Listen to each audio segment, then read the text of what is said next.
Donc on en était où pour le... Où mon supérieur décide de m'affecter au Maroc à la suite de ma demande concernant l'Algérie. Mhm. Tu vois que c'est paradoxal. Parce que j'ai fait cette demande pour l'Algérie.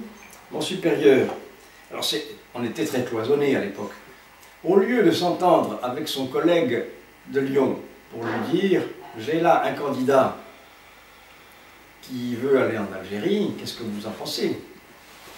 Lui, il s'est dit « moi je suis responsable du Maroc ». Le Maroc qui avait une école d'agriculture à Témara, où ma famille était très connue. Eh bien, il a commencé par aller voir au Maroc, par aller demander à ses confrères du Maroc, il leur a dit, ben, le jeune loin, là, qui est là en cours d'études, qu'est-ce que vous en pensez? Est-ce que c'est une recrue intéressante pour nous, pour l'école, etc. Et alors, ils n'avaient jamais fait appel à moi jusque-là, mais du coup, ils se sont posé la question, et notamment un jésuite libanais qui était là, que j'avais rencontré par hasard dans un centre de vacances quelques années plus tôt, 3 ou 4 ans plus tôt, m'a dit, mais bien sûr, mais envoyez-le nous. C'est clair qu'il faut qu'il vienne ici. On en fera quelque chose. Et les autres ont dit pareil. Si bien que quelques semaines après, mon supérieur dit, eh bien,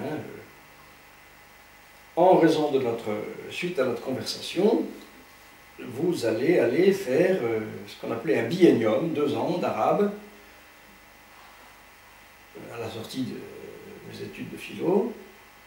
Et alors il m'envoyait à Tunis, chez les Pères Blancs, qui avait un centre là-bas pour ça.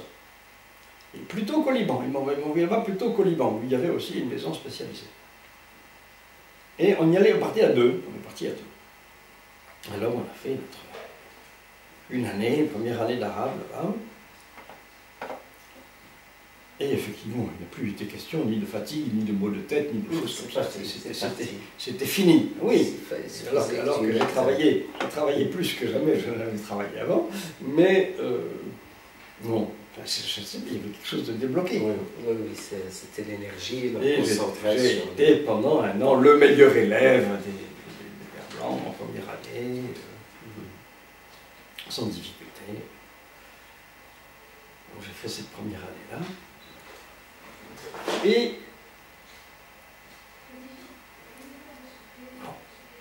je pensais faire 2 ans, et peut-être même 3 ans, parce qu'il y avait une 3e année possible. Et puis voilà que Bourguiba, en 64, a nationalisé toutes les terres agricoles qui étaient encore appartenant à des étrangers en Tunisie. Et l'école où nous faisions ça, le centre où nous faisions ça, était dans un petit domaine, une orangerie, qui a été nationalisé à ce moment-là. Et les Pères Blancs ont décidé d'émigrer à Rome. C'était déjà Ibla pendant ce temps? C'était pas Ibla, ça s'appelait la Manouba. La Manouba. Et ils ont, je ne me rappelle plus quelle était la raison sociale, et ils ont décidé d'aller à Rome et de créer l'Institut pontifical d'études arabes, IPA, qui est devenu plus tard PISAI, que tu connais. Oui. Voilà.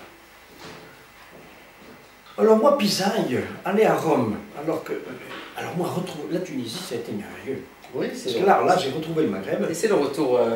J'ai retrouvé le Maghreb de la famille. J'ai trouvé des choses qui ressemblaient beaucoup au Maroc. Je n'étais pas revenu au Maroc. Hein. Je n'étais pas revenu au Maroc depuis 53 à 63, je n'avais pas remis les pieds au Maroc. Et tes parents, tu les voyais en France? Oui, je les voyais en France, c'était l'été. Si j'étais revenu une fois très rapidement, mon père était très malade, il a failli mourir, bon, j'avais fait un saut et tout. Alors là, j'ai retrouvé le Maghreb, et le Maghreb d'après l'indépendance, un Maghreb nouveau, que je ne connaissais pas, mais qui était très intéressant. J'ai fait connaissance de quelques amis tunisiens, il y avait des prêtres là-bas qui étaient très engagés dans le monde tunisien, des bons arabisants. C'était très intéressant, c'était un milieu très porteur. Alors, je prends conseil, moi, quand j'apprends qu'ils allaient fermer, je prends conseil, j'écris notamment au père de Témara, notamment au Libanais, Abdallah Abi Hayla. Je lui dis, qu'est-ce que tu me conseilles de faire? Est-ce qu'il faut aller à Rome? Ça ne me tente pas du tout, moi, d'aller faire de l'arabe à Rome, je vais être en dehors du monde maghrébin. Et il me dit, non, non, non, j'ai prévu la question, tu vas au Liban, tu vas à Beyrouth, à Big Fire. Ça, tu me donnes. Oh, crâne. Merci. Tu prends ça? J'ai fait honneur à ton café. Bah, بصحة. صحة والراحة. لا يعطيك الصحة. Ah, c'est bien. Ah, je fais ça comme ça. Belle. Et entre-temps, alors je dis bon, et entre-temps, je suis venu passer l'été au Maroc. J'ai d'ailleurs fait le voyage en train. Tunis, Rabat, en train, c'est très intéressant. J'avais déjà été un peu pendant l'hiver à Constantine, car nous étions deux petits jésuites égarés à Tunis, et on était les seuls jésuites de Tunisie. Alors on nous avait rattachés à la maison de Constantine, dont le supérieur était François Dancieux, qui vient de mourir, qui est mort il y a 6 mois. Un homme très engagé auprès des Algériens. Pour moi, ça a été une révélation. On l'a retrouvé à Constantine, à Noël 63, un an après l'indépendance d'Algérie. Dans un monde maghrébin, dans un premier temps, ça m'avait fait un petit peu peur, l'Algérie, après l'indépendance. Hostile. Ambiance hostile? Non. Non. Non. Non. Alors, je n'étais pas encore très bien armé pour m'en rendre compte, mais il ne m'a pas semblé. Et puis, je voyais ces jésuites, très engagés, vraiment visant leur vie. Ah, ça va. Et alors, je suis revenu l'été 64, au Maroc. Tout naturellement, j'ai abouti à Temara, à l'école d'agriculture, qui était ma future communauté, mais où je connaissais personne, sauf Abi Haïla, qui d'ailleurs n'est pas resté longtemps. Je l'ai peut-être vu quelques jours, mais il est parti très vite au Liban en vacances. J'ai fait connaissance de ces jésuites. Et puis, alors j'ai fait une session d'arabe dialectal à la paix. Je me suis inscrit modestement au niveau 1, car je n'avais aucune base en arabe dialectal. Et alors j'ai dominé, j'ai survolé ce niveau 1, parce que mon année d'arabe classique, qui avait été facile et assez brillante, et mes arriérés de dialectal me facilitaient beaucoup de choses. Simplement, ça m'a permis d'enregistrer un petit peu les structures de base de l'arabe dialectal. Après quoi, j'ai, sur le conseil de Bézéni, j'ai été à Meknès, en Médina, là où il y a maintenant le centre catholique Saint-Antoine des franciscains, qui étaient déjà les franciscains. J'ai été faire un petit séjour là-bas. Et le matin, ils avaient un dispensaire. Le matin, je donnais un coup de main au dispensaire, c'est-à-dire je faisais l'aide infirmier. Et l'après-midi, ils avaient des cours. Ils avaient des élèves qui venaient travailler. Et je faisais des cours de français, d'anglais, de maths. Bon, voilà, ce qu'il fallait. Et petit séjour en Médina d'une quinzaine de jours. Déjà, ça m'a remis dans le bain, dans le nouveau Maroc. Et puis alors j'ai été à Toulouse, à l'université d'été de Toulouse, de 64, qui était une des dernières. 64? Oui, ouais. Et qui a été sur la coopération internationale, thème très intéressant. On était très en avance sur la réflexion moyenne qui se faisait à l'époque sur la coopération, car la coopération, on en a parlé, mais on l'a critiquée. Oui. On a fait l'analyse, avec des gens venus de tout bord, mais des gens très compétents. Il y avait Louis Fougère, je ne sais pas si tu vois qui c'est, bon, on en parle dans un certain nombre de textes, il y avait un certain nombre de personnalités intéressantes. Et alors là, j'ai fait la connaissance, et de l'Ahbabi, qui était un habitué de Toulouse, bon, et des pères bénédictins, bien sûr. Je n'ai pas un souvenir précis de ma rencontre avec le prieur, Denis Martin. Moi, du moment où j'arrivais, j'étais un petit étudiant. Il y avait les grosses voitures. Oui, alors, j'étais parmi les jeunes qui venaient là, mais fais pas. Un peu comme Ifran, l'autre jour, je ne me mettais pas parmi les grosses voitures. Oui, oui, comme moi-même. Voilà. Tu es côté de toi. D'accord. Voilà. Alors ça a été une merveille, un émerveillement du fait que pendant, je ne sais plus si c'était 8 jours ou 10 jours, on était là, il y avait une majorité d'étrangers, mais il y avait quand même un certain nombre de Marocains qui étaient là, C'était l'élite du Maroc. avec lesquels on pouvait parler, on parlait, on discutait. Alors on partait de la coopération, mais on a apporté un certain nombre de problèmes connexes. Et vraiment, c'était une expérience merveilleuse, et ça m'a fait rentrer de l'intérieur dans ce nouveau Maroc. Alors il y a un dont je me rappelle encore, et que je vois encore un petit temps, c'est Mokhtar Belarabi de la Kounitra, professeur de géographie. C'est géographe. Oui, c'était le nom. Il était, lui, de la source de Rabat, de l'ancienne source, et il était participant à cette... Participant. Dire avec contribution ou... Non, il était comme moi, il était étudiant. Ouais, l'étudiant. Il était étudiant.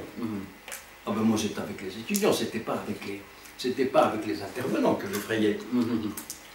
Et tu as une petite idée sur l'arrêt de ces universités d'athée? Bon, écoute, il faut voir, entre autres, à la source, mais si ça n'a pas été la dernière, ça a été l'avant-dernière, car Toulouse a fermé en 68. Pourquoi d'après toi?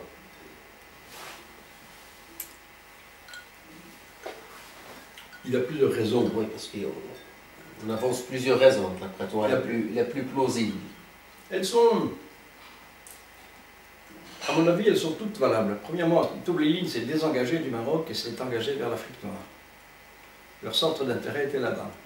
Deuxièmement, ils avaient été trop engagés vis-à-vis de la gauche marocaine, et politiquement, ils commençaient à sentir le soufre. Voilà. Je crois que c'est les deux grandes raisons. Il me semble. Mais je dis, je n'ai pas été très lié à Toulouse, encore que je l'ai fréquenté, car bon, cet été-là, j'ai fait ça, mais l'année d'après, non. L'année d'après, je n'ai rien fait. Mais les autres années, 66, 67, je suis revenu au Maroc passer une partie de l'été, et là, j'ai été à Toulouse aussi. Et est-ce que c'est 66 ou 67, je suis venu faire ma retraite annuelle, c'est-à-dire une semaine de prière, dans le monastère de Toulouse. Où j'ai parlé un petit peu avec tel ou tel des pères. Et si tu veux, je n'ai pas été un grand fidèle de Toulouse, mais j'en entendais parler beaucoup depuis un certain nombre d'années. Et là, j'ai pu entrer un petit peu dans ce mouvement et saisir quelque chose du rayonnement qu'a eu Toulouse à cette époque-là. Qu'est-ce qui est devenu le monastère? Toulouse? Oui. Aujourd'hui? Pendant longtemps, il avait marqué à l'entrée centre de formation professionnelle. Je suis passé devant il y a un mois ou deux, je ne me rappelle même pas ce qui avait marqué dessus. Mais ça paraît tout à fait à l'abandon. Quand on monte sur la route au-dessus, et par-dessus les arbres, on aperçoit les bâtiments qui sont restés vaguement en l'état, enfin qui doivent être dans un désertés. Oui, oh, c'est certainement habité. Tous les bâtiments habitables au Maroc sont habités. Mais je ne pense pas qu'il s'y passe grand-chose. Mais Toulouse a été quelque chose de très important à cette époque tournante, charnière, pour la rencontre des Marocains et des Français. Et donc j'en ai eu quelques fruits, quelques miettes par cette université d'été de 64. Et pendant ce temps-là, je finissais mes études de théologie. Ah oui, j'ai fait ma deuxième année d'arabe au Liban, donc là il n'y a pas grand-chose à en dire, à Beyrouth, avec un des grands maîtres de l'enseignement de l'arabe, qui était André Dalverny. Là aussi j'ai été sans trop de difficultés son meilleur élève. Un de ces derniers d'ailleurs, parce qu'il est mort l'année d'après, je trouve. Et après, je suis rentré en France faire mes 4 années d'études théologiques, mais tout en revenant, chaque fois que c'était possible, l'été, au Maroc, pour un séjour d'un mois ou plus, où je refaisais du dialectal, je me replongeais dans un bain maghrébin et un peu d'arabe.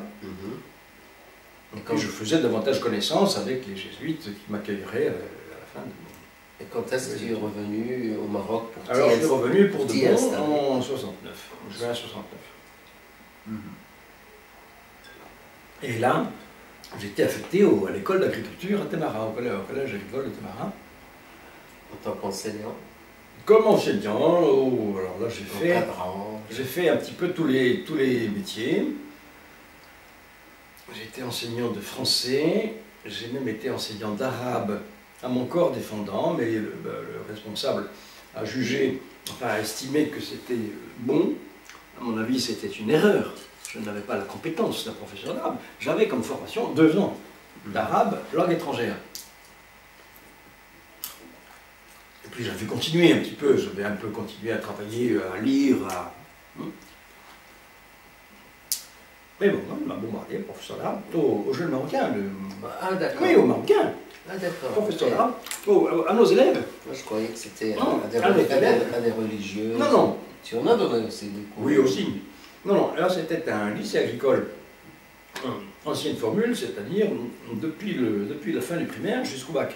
Et qui dépendait de Privé, privé. entièrement privé. Fondé par les jésuites, entièrement privé. On passait les examens français, et entièrement privé. Or, donc là j'ai fait 2 ou 3 ans ou 4 ans de classe d'arabe, comme j'ai pu. Les élèves en rigolent encore. Je faisais du français. Accessoirement, j'ai enseigné un peu de philosophie aussi, ou d'autres choses.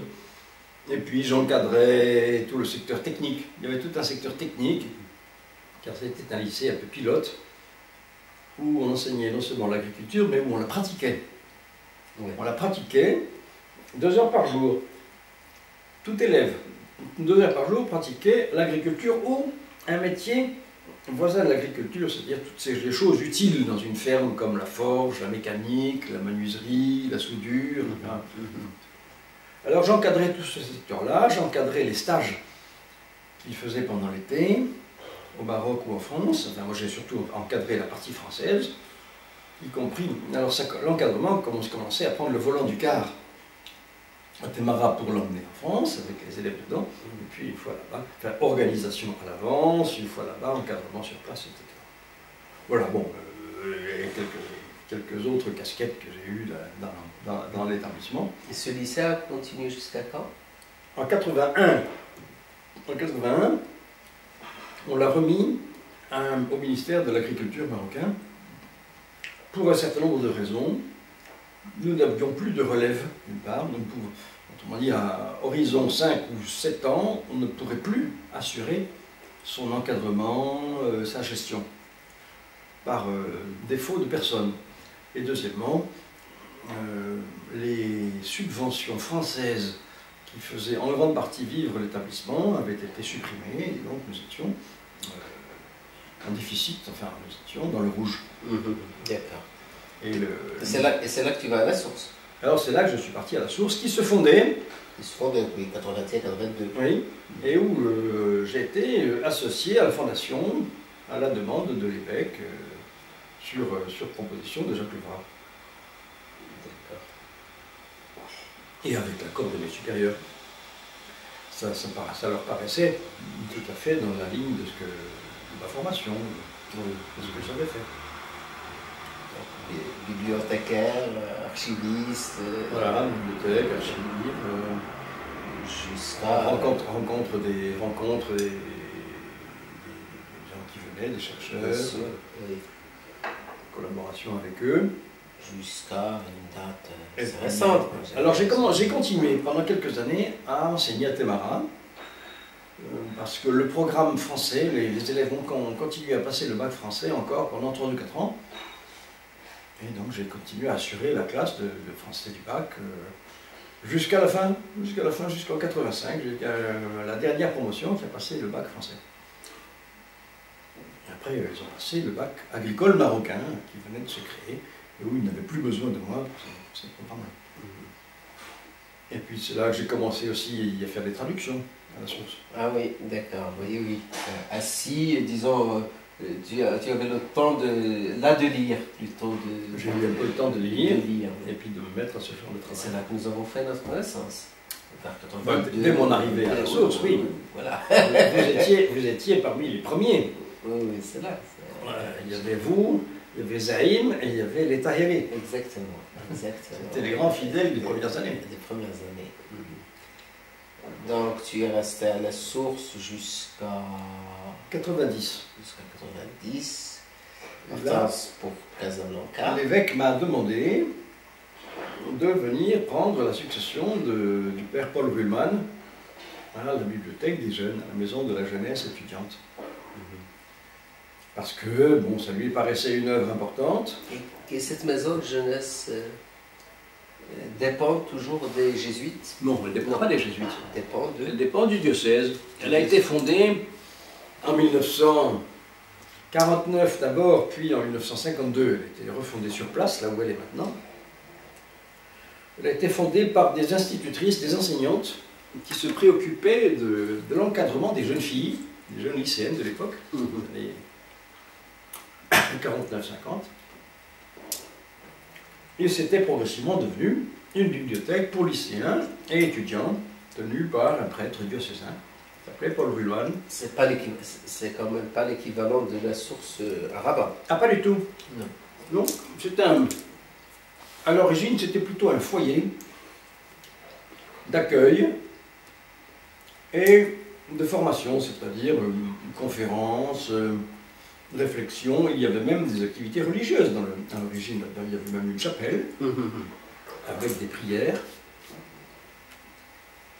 Et puis progressivement, avec le départ des Européens, des chrétiens, la organisation, c'est progressivement devenu une bibliothèque de lycéens, pour lycéens, un lieu de travail pour les lycéens que le père Ruhlmann, un prêtre d'origine strasbourgeoise, venu au Maroc comme aumônier militaire en 1952,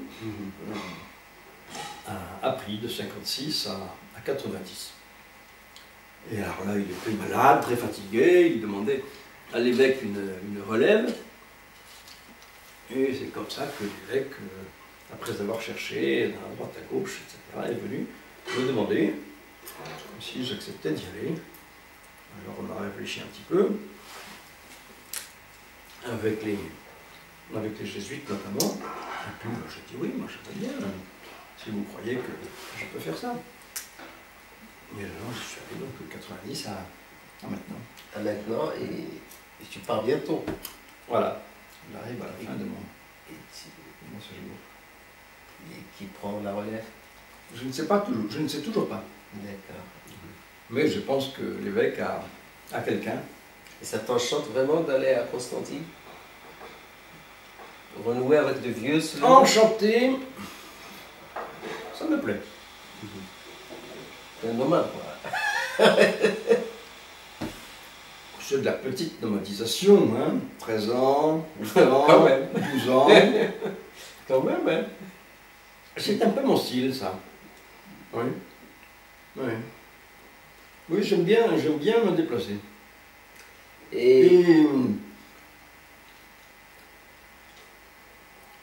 Mais ça me plaît aussi que ça soit tombé sur Constantine. Ça aurait pu tomber sur n'importe où ailleurs. Enfin, je dirais, à mon âge, je ne serais pas allé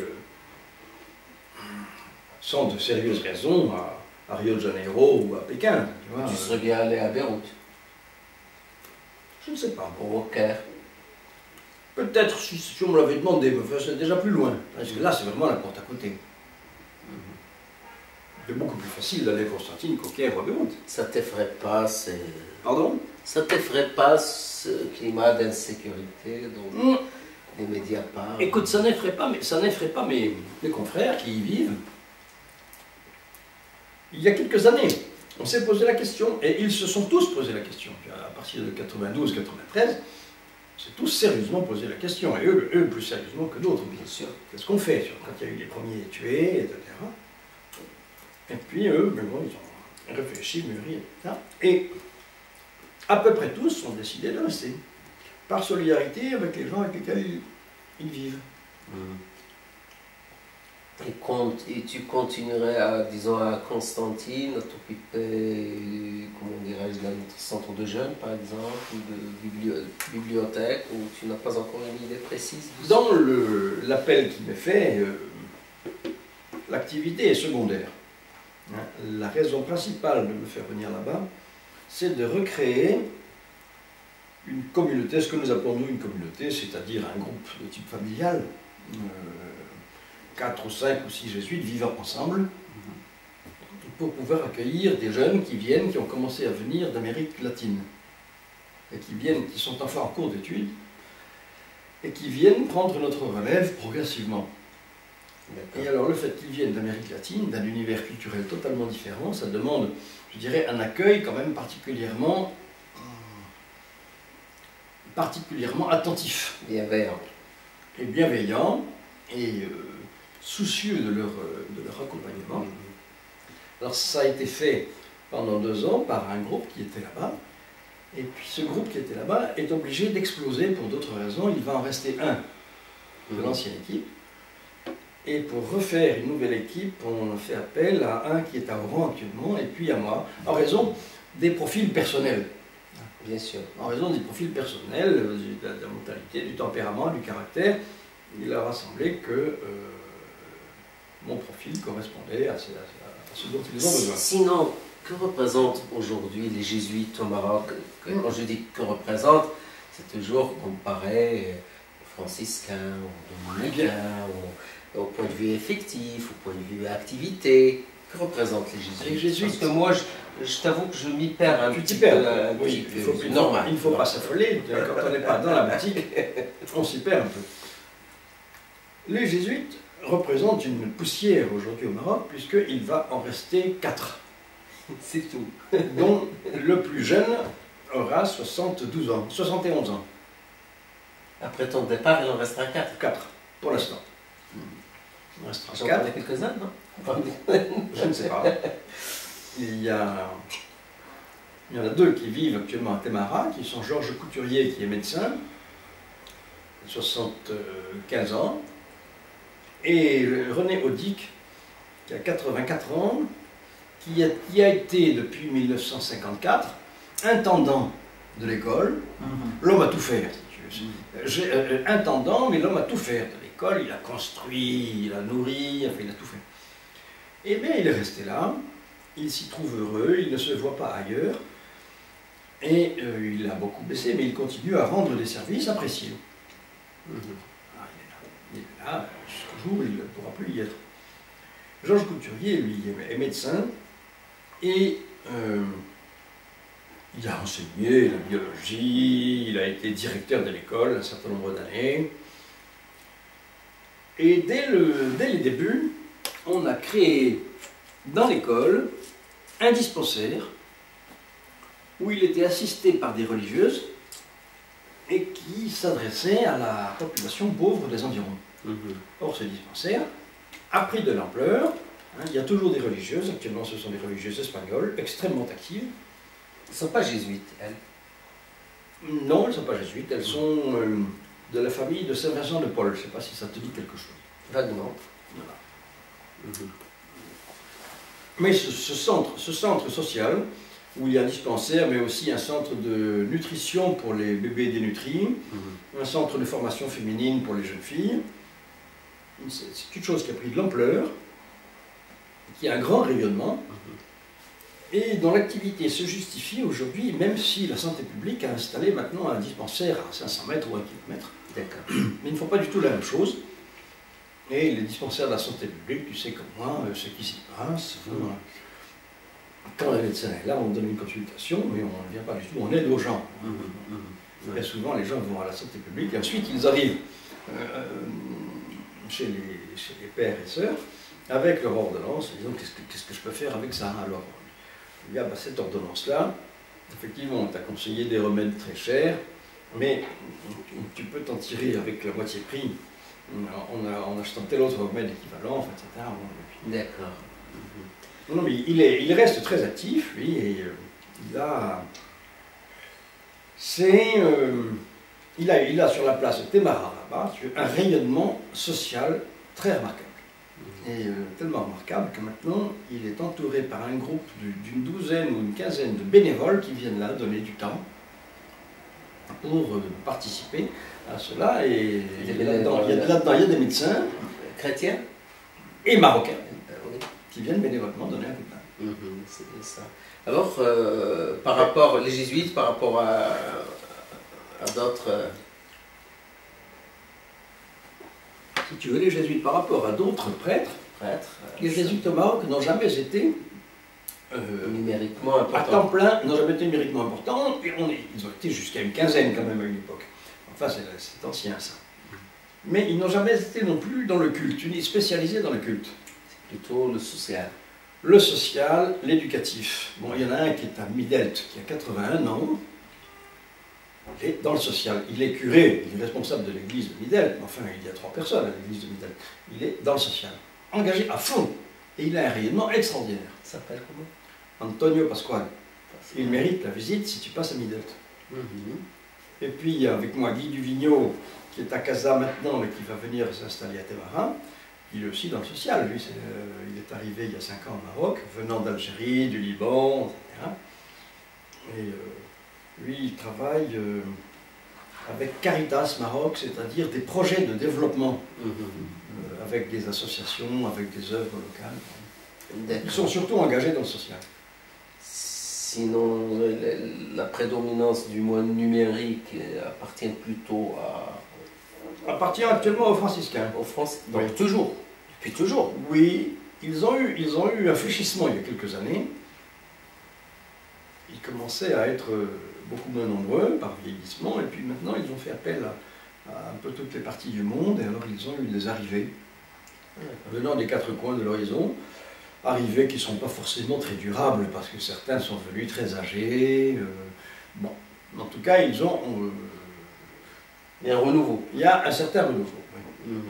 Et puis les autres congrégations d'hommes sont toujours sont extrêmement infimes. C'est 3, 4, 2, selon les endroits.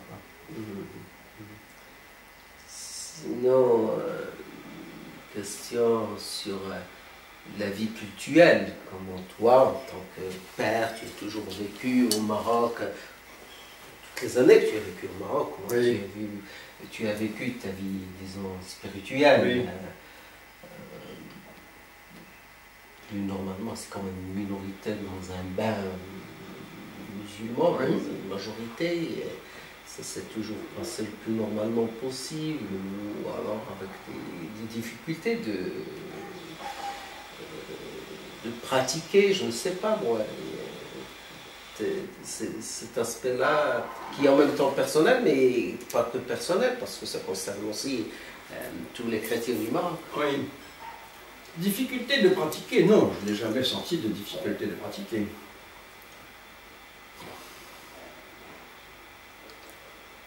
Non, Je ne sais pas, quand j'ai pensé à difficulté de pratiquer, quelquefois, il y a bien des tendances qui, à tort ou à raison, voient dans un père, je veux dire, dans un père d'église, un prosélyte, même quand il ne l'est pas.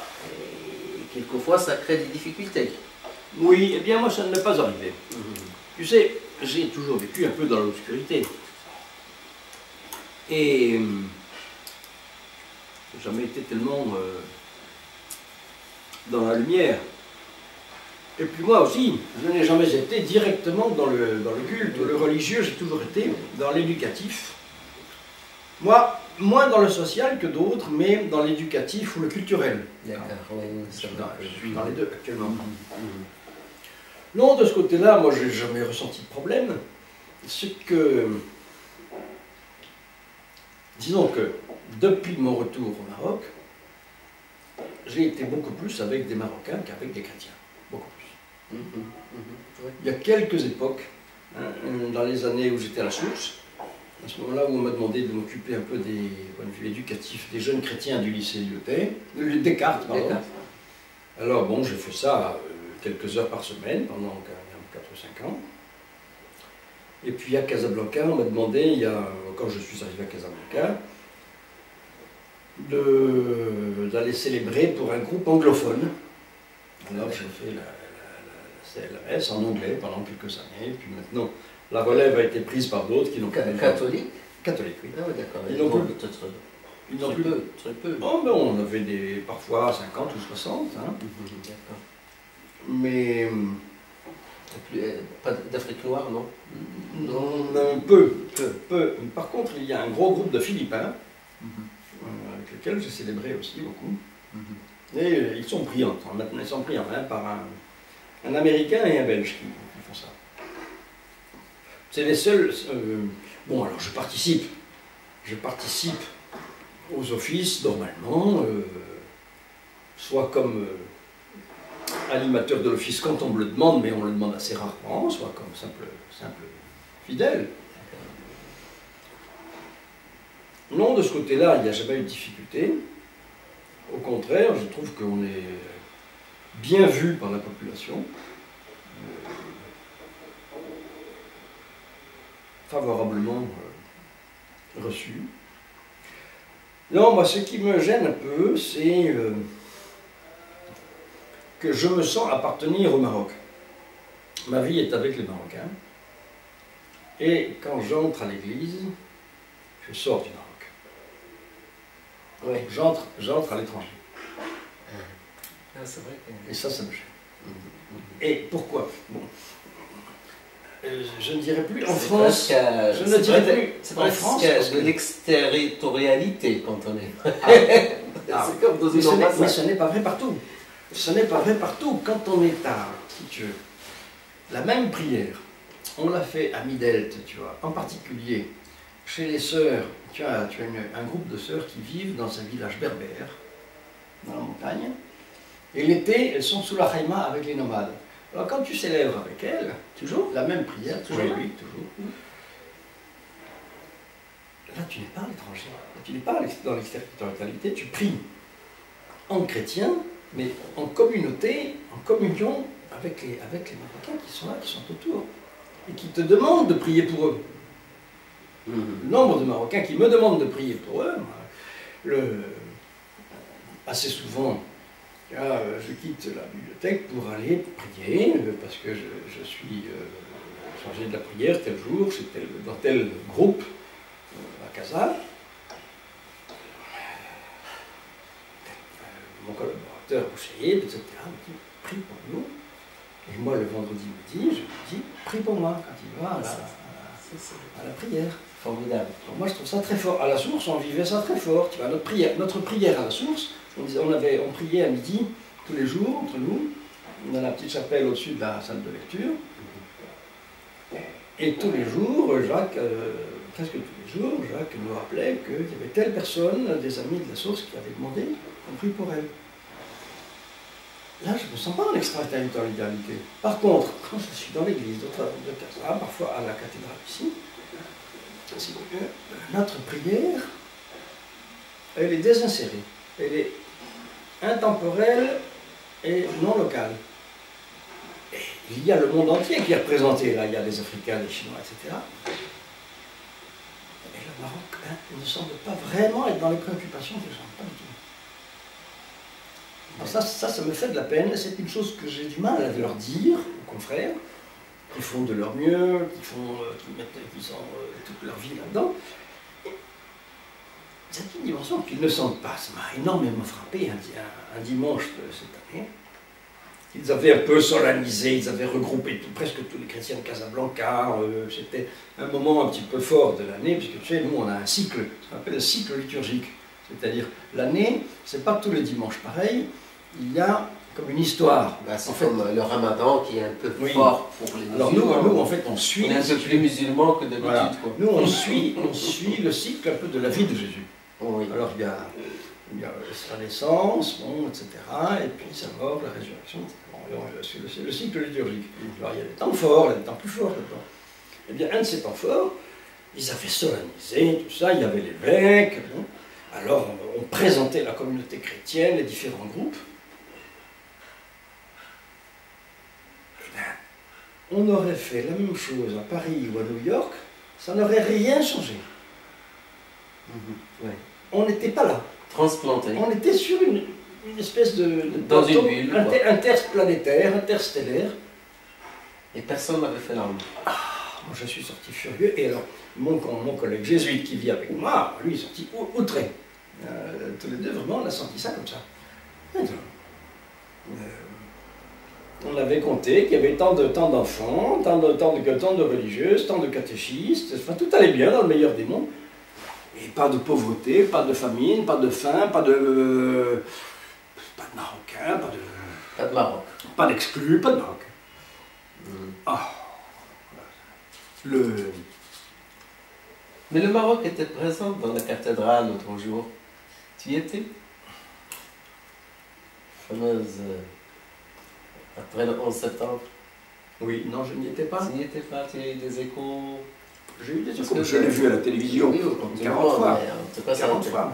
Je n'y étais pas parce que nous avions été invités à une cérémonie à Casablanca. Nous y sommes allés, c'était au temple protestant. Et quand on y est arrivé, avec un certain nombre de personnes, tout le monde était parti à Rabat, parce que ça s'était décidé au dernier moment. Ah d'accord, ça devait se passer à Kazan. Il devait y avoir quelque chose à Kazan. Alors moi je me suis retrouvé là, avec mon confrère jésuite, et un certain nombre de gens, des religieuses, un certain nombre de gens. Le pasteur Jean-Luc n'était pas là, il était peut-être à Rabat. À Rabat, je crois bien. Et alors, un monsieur de la communauté protestante, un des fidèles de Jean-Luc, qui me connaît au moins de vue, m'a dit, mon père, puisque vous êtes là, pourquoi on n'en profiterait pas pour faire prier un peu tout ce groupe? Et alors, nous avons fait une prière pour la paix, improvisée comme ça, avec 30 ou 40 personnes qui étaient venues là, parce que le rendez-vous était là. Alors, c'est vrai que le 16 septembre, le Maroc était là.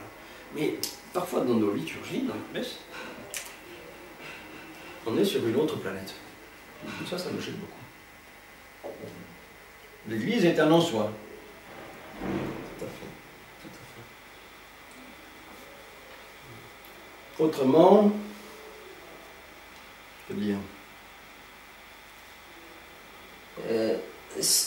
tu m'avais parlé l'autre jour à Ferran de possibilité de trouver quelque chose d'intéressant dans les archives de Timera. oui, ça il faut chercher. Faut chercher. Qu'est-ce qui t'intéresserait plus particulièrement? Tout ce qui pourrait, d'une façon ou d'une autre, jeter la lumière sur la présence chrétienne au Maroc. Ah. Côté social, côté éducatif, agriculture, je ne sais pas moi. Donc, D'accord. je- Alors, écoute, je ne sais pas si ça sera réalisable cet été. En tout cas, ça reste un projet entre nous. Là, je m'attends à savoir qui sera mon successeur là, d'ici très peu de jours. J'ai une réunion avec l'évêque la semaine prochaine. Pour l'instant, je prépare la succession, c'est-à-dire je mets les choses en ordre, en place. Et ma succession consiste aussi à m'occuper de mes frères qui restent, parce qu'ils sont plus âgés, je dirais pas plus fatigués, certains sont plus fatigués. Et comme j'étais un peu le responsable du groupe jusqu'à présent, ils comptent sur moi pour que je fasse la mise en place, tu vois, la nouvelle restructuration avant de partir. Alors ça va m'occuper une partie de l'été. Peut-être il y aura-t-il le temps, à ce moment-là, de jeter un œil sur ces archives qui sont là-bas, Témarin. Donc peut-être début août, on pourrait trouver, peut-être pourrait-on trouver un créneau de temps pour travailler là-dessus, mais toi tu seras peut-être en vacances avec les enfants. Bon, on reste en contact. Je pense pas que j'aurai tellement de vacances cet été. Je peux avoir du temps, début août.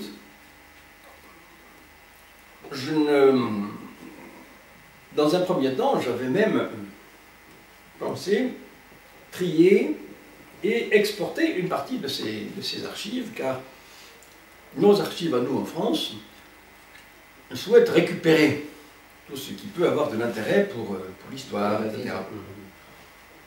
Mais depuis notre conversation, je me dis qu'il ne faut pas exporter sans prendre des copies, au moins des choses les plus importantes. Donc là, si ça n'est pas... Début août, enfin, entre le début et mi-août, quoi. Mi-août, je suis sur Rabat, je crois bien. Bon. En tout cas, je suis au Maroc. Hein. Si je dois quitter le Maroc, ce serait vers plutôt la deuxième quinzaine de... Alors, je ne sais pas encore exactement de combien de temps libre je disposerai pour ça.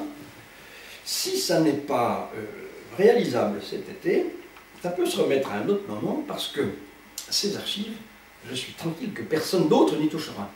Si je ne le fais pas, personne d'autre n'y touchera, ils seront trop occupés, ils n'ont pas le temps, ça les embête, etc. Ça restera dans les placards où c'est. C'est de la poussière. Ça restera dans les placards où c'est, jusqu'à... j'ai plus soif. Jusqu'à ce qu'on déménage et qu'à ce moment-là, on fasse des tris. D'accord. Des tris qui sont parfois... Donc on va voir cet été. Et si c'est pas possible, on va ça simuler.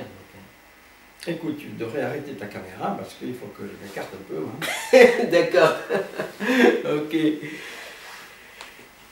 Très bien. Oui. Oui, pour revenir un peu sur le passé, j'avais pensé dire que je suis né dans une église coloniale. C'est-à-dire une église tournant sur elle-même. Les chrétiens, ils étaient là pour eux. L'église fonctionnait en circuit fermé dans mon enfance.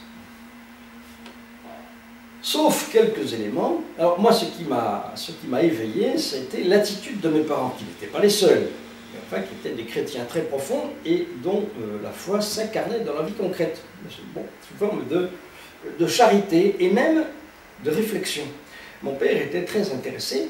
Alors moi, je ne me rappelle pas, tout jeune, avoir entendu parler d'Albert Périgueux, mais on a dû en parler. Ah oui. Par contre, une figure qui m'a beaucoup marqué, moi, Périgueux était de quel ordre lui-même? C'était un prêtre diocésain. Diocésain. Une figure qui m'a beaucoup marqué, moi, que je n'ai pas connue, c'est Charles-André Poissonnier. Était franciscain, lui? Oui. Périgueux? Non. Non. Prêtre diocésain, Périgueux. El Kebab. El Kebab, oui, oui. L'ami de Lafont. L'ami de Lafont, le prédécesseur de Lafont. Prédécesseur de Lafont, oui. Alors, j'ai peu entendu parler de lui dans ma jeunesse. Par contre, j'avais entendu parler de Charles-André Poissonnier, car les franciscains, qui étaient modernes à l'époque, avaient fait, très vite après sa mort, une petite plaquette, une bande dessinée, que j'ai eue entre les mains, je pense, en 1946. Et mon exemplaire, que j'ai retrouvé dans les papiers familiaux, j'en ai fait don à la source il y a 1 an ou 2. Ah d'accord. Ouais. Et la figure de cet homme qui avait consacré sa vie Poissonnier. Au service des pauvres de la montagne, à les soigner quand ils avaient le typhus, était lui-même mort du typhus à 40 ans. Comme Paul Chatinière. Hein? Comme Paul Chatinière, oui. De Taloudane. Que je n'ai pas connu. Oui, c'était plus tôt. Eh bien, celui-là, il m'a beaucoup marqué, cette figure, ils avaient su faire une bande dessinée, etc.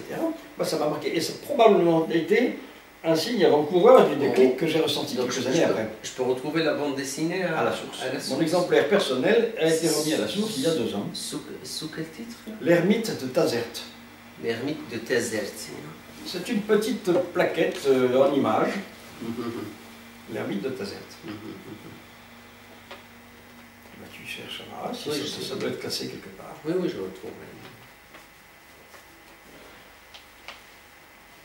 Bon, alors mes parents ont eu connaissance de cette chose-là, et je pense que c'est le père, c'est l'idée de Tazert qui a donné à mon père l'idée de faire un dispensaire chez nous. Ah d'accord. Je pense que c'est ça. Bon, alors, et puis c'est peut-être ces conversations aussi avec les pères franciscains, on dit, tiens, monsieur Boin, est-ce que vous ne croyez pas qu'il y a quelque chose à faire chez vous, etc. Mais, donc, église coloniale, moi j'étais pas très à l'aise dans ces églises de Casa, de Rabat. De Casa, j'y allais pas beaucoup, mais de Rabat, où, putain, dans ce circuit fermé, nous, au bled, on vivait, pas avec les Marocains, bon, ils étaient sous la tente et nous dans des maisons, mais on vivait d'une certaine manière avec eux, au milieu d'eux. En ville, la ségrégation sociale était très forte. Les Marocains, ils étaient cochers, plantons, chaouches, et puis point. Hein. Même les postiers et je crois les chauffeurs d'autobus de mon enfance étaient français. Tout ce qui était technique. Les Marocains, les Marocains, ils étaient en Médina, bon, etc. La Médina, c'était pas chez nous, etc. La ville européenne était vraiment européenne à l'époque. Alors, moi, cette situation d'une église coupée du pays ne me laissait pas satisfait, ne me satisfaisait pas. Alors nous, au Bled, on célébrait, notre église était un petit peu de ce genre-là aussi. Les gens ne se posaient pas trop de questions, à l'époque mon père s'en posait un peu, mais avec quelques-uns, les gens ne se posaient pas de questions, on est là, on est chrétien, on bâtit notre église, on ne se préoccupe pas de savoir si les gens à côté avaient de quoi se bâtir une mosquée. Et alors cette église coloniale, heureusement, je dirais, par l'attitude profondément évangélique de mon père, et puis quelques franciscains, quelques-uns, pas tous, parce que beaucoup ils étaient dans le système, enfin quelques franciscains comme ceux de Tazert et de Sibara, qui étaient eux engagés avec les Marocains, ont fait beaucoup, moi, pour m'éveiller à une église tournée vers le pays et vers les pauvres, à la fois vers le pays et vers les pauvres. Certains étaient de bons arabisans, mais ça je ne le savais pas encore très bien, j'en entendais parler. La question culturelle m'échappait largement à l'époque.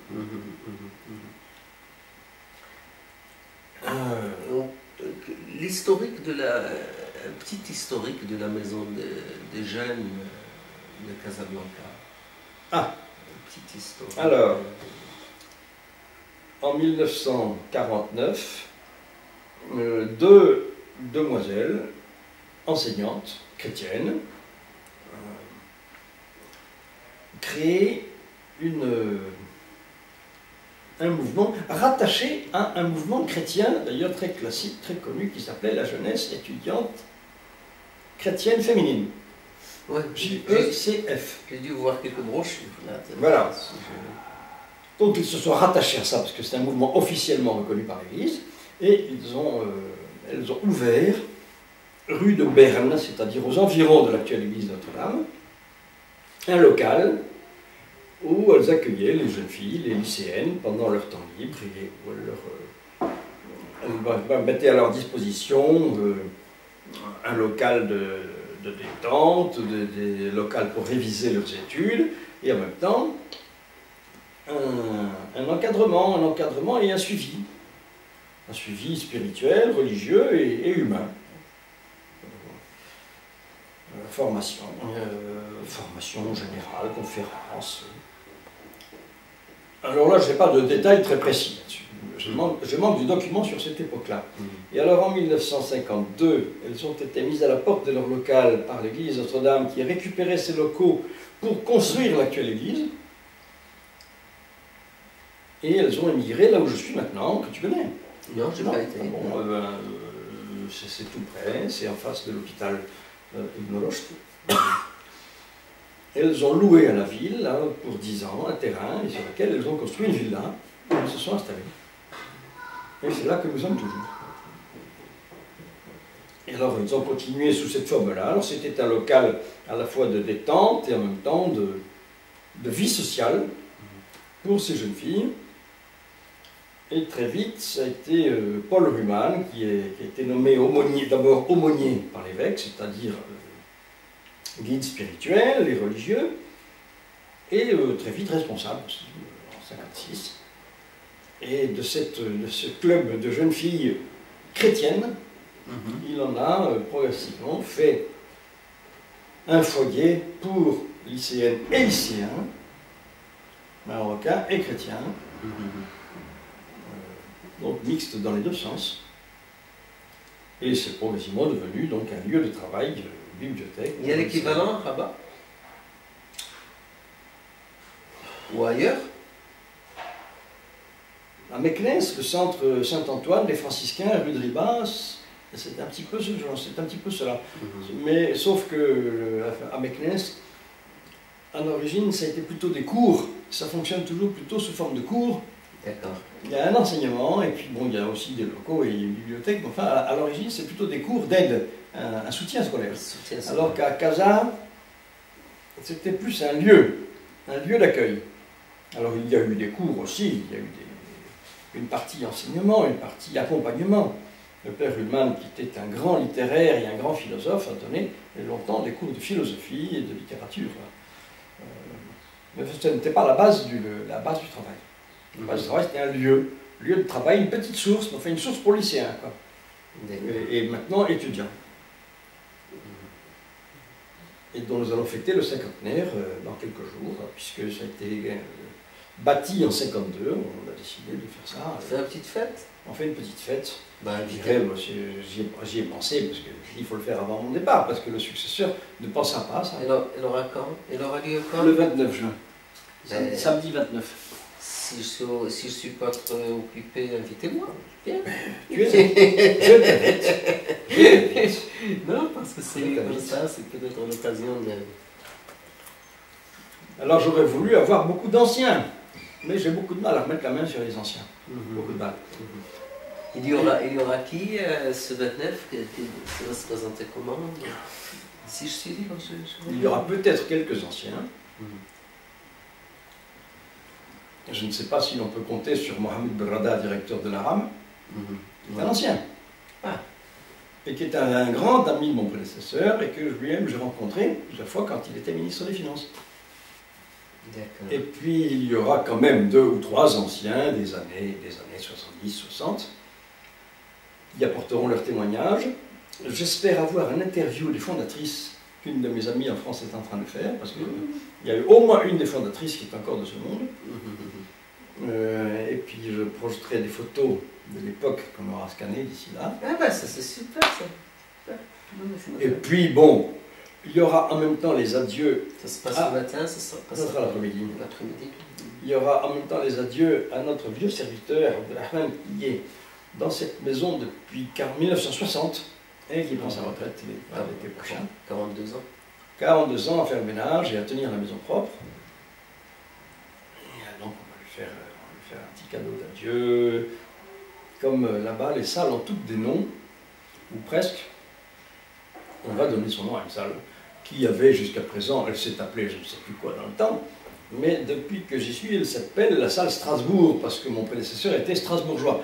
Mais, pour prendre nos jeunes Casablancais d'aujourd'hui, une salle Strasbourg, ça ne leur dit absolument rien. Alors on va l'appeler salle Abdelrahman. Et avec sa photo accrochée, etc. Il va être fou furieux, mais je trouve que ça le mérite. Oui. Mais en même temps, là, ce sont des lieux de mémoire que vous superposez. Hein, Strasbourg, ça ne veut rien dire.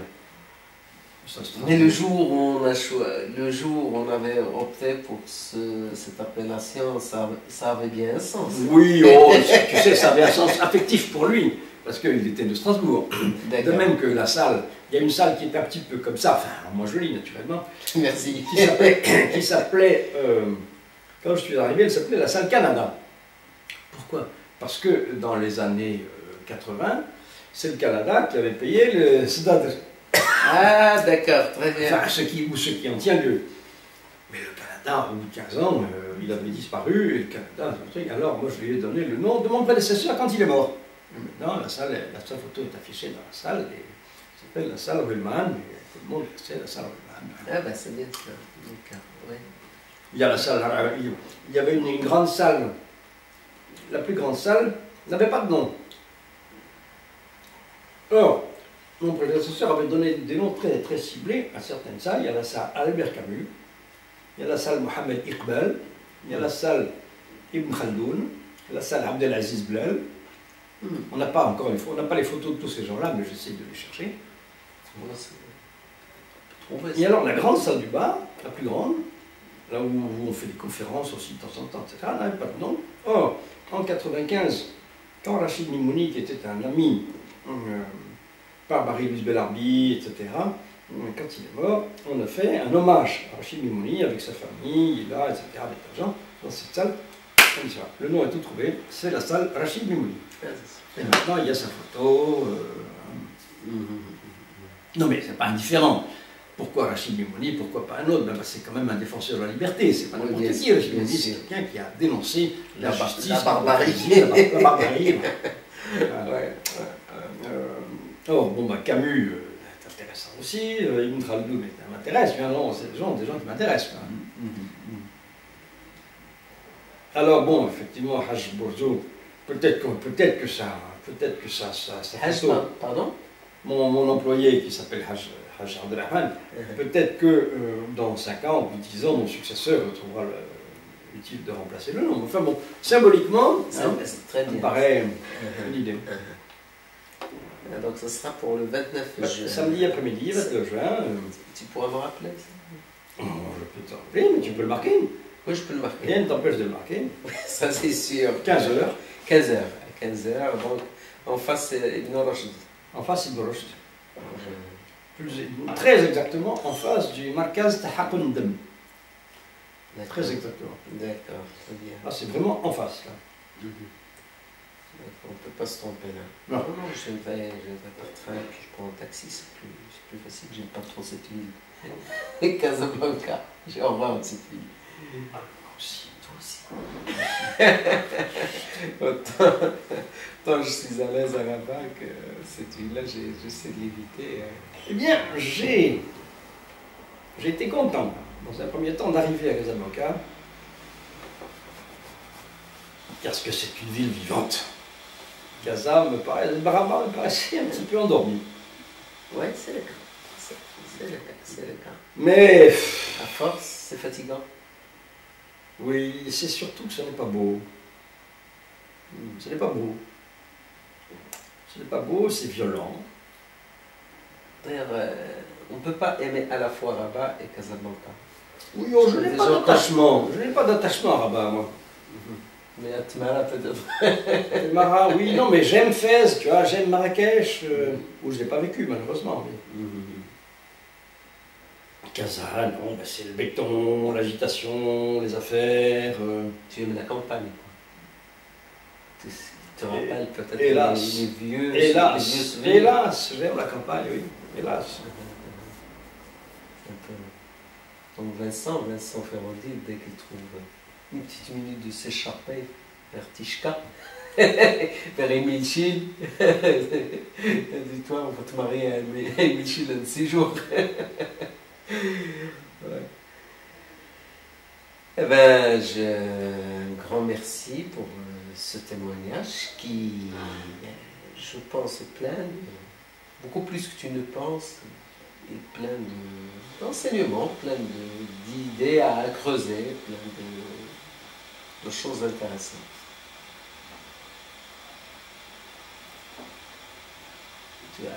Le jour où tu auras le temps, tu serais gentil de me faire un double. Avec plaisir.